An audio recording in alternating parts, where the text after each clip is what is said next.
àsìkò yìí nílé ní oko ní ẹ̀yìn odi níbikíbi tí ọwọ́jà atẹ́gùn ètò ìbádé. Èmi ọmọ yín náà ni Dr. Hafiz Abolade. Mo kí i pé ẹ káàárọ̀, ẹ káàsán, ẹ káalẹ́. Ojú tí ẹ fi ń wò mí ojú náà ní fọ́, etí tí ẹ fi ń gbọ́ mi etí náà mà nídìí. Ìbànújẹ́, ìjàmbá, ó kéré ó tóbi, kò ní jẹ́ ìpín mi àti yín o. Gbòdògbòdò ayé ò ní lù fún wa jó. Ẹ káàárọ̀, ẹ káàsán, ẹ káalẹ́. Ẹ̀rí tí mo mú wá fún wa lónìí, mo mú oògùn wá fún ẹni tó bá ní, fún àwọn ìyá wa tó bá ní oyún ìju, àbí àwọn àǹtí wa tí wọ́n ní oyún ìju. Ẹ má jẹ́ ká dààmú jìnnà, ẹ má jẹ́ ká lọ ṣe iṣẹ́ abẹ. Àwọn nǹkan tí a lè lò ó wà táwọn bàbá wa ń lò nígbà wáṣẹ̀. Ẹ má jẹ́ ká gbàgbé àṣà wa, ẹ má jẹ́ kí àṣà òyìnbó náà ni pé kí wọ́n lọ ṣe iṣẹ́ abẹ fún ẹni tó bá ní ìju.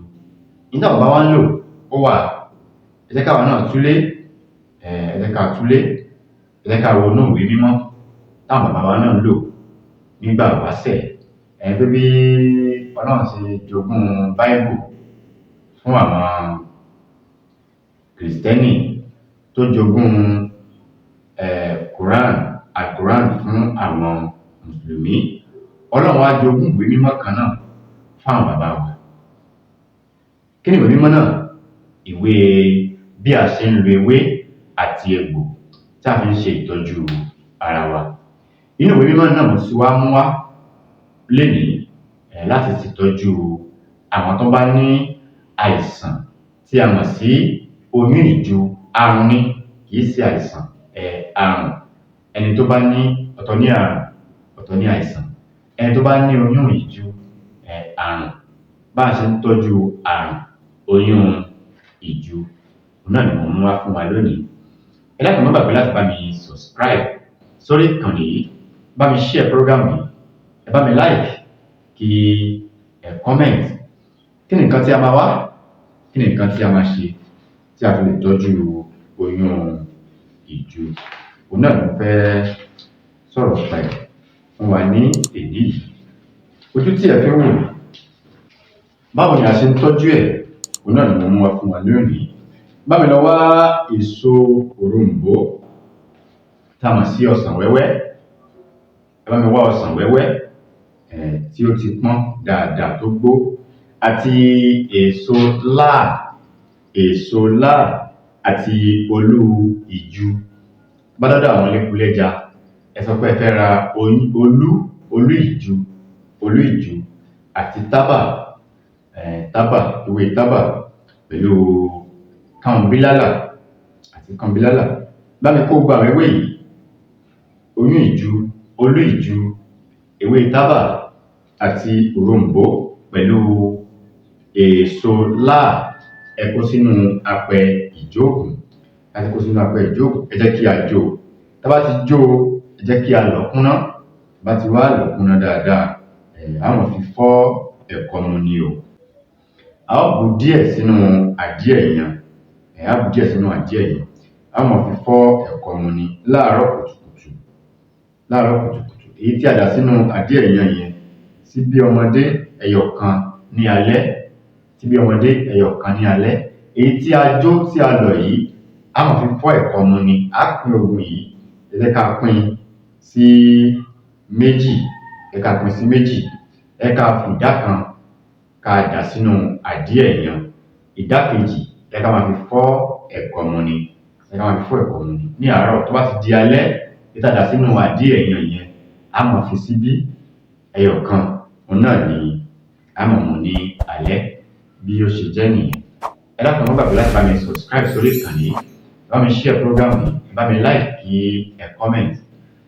In case of those that don't understand Yoruba language very well, what I would like to share with you people today is how to treat fibroid.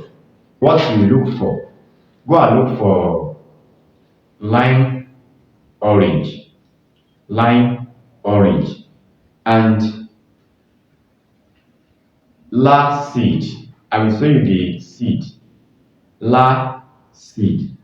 And Yoruba call one thing olu. You can get it in market where they sell herbal ingredient. Tell them that you need olu iju, and tobacco leaf, fresh tobacco leaf with potash, with potash. Look for native pot. Pack all these items inside native pot. Burn it together. After that, grind it very well. You can use filter to filter it. You can use filter to filter it. If you want to use it, divide this powder into two. Divide this powder into two. Mix one, mix one with palm kernel oil. Adie yan means palm kernel oil, black palm kernel oil. Take the second one, use it to drink akamu. Use it to drink akamu. Cold, use it to drink cold akamu. Use the one that you mix with black palm kernel. Use that one. Use that one. The one that you mix with palm kernel oil. Use that one at night. Powder, the second one, use it to drink cold akamu in the morning. Use the one that you mix with palm kernel oil. Take one spoon at night. That is it. If you are watching this program, please don't forget to subscribe. Help me share this program. Drop your comments and like it. If you are subscribed, make sure you turn your notification bell. Please don't forget to subscribe. Thanks for watching. Bye.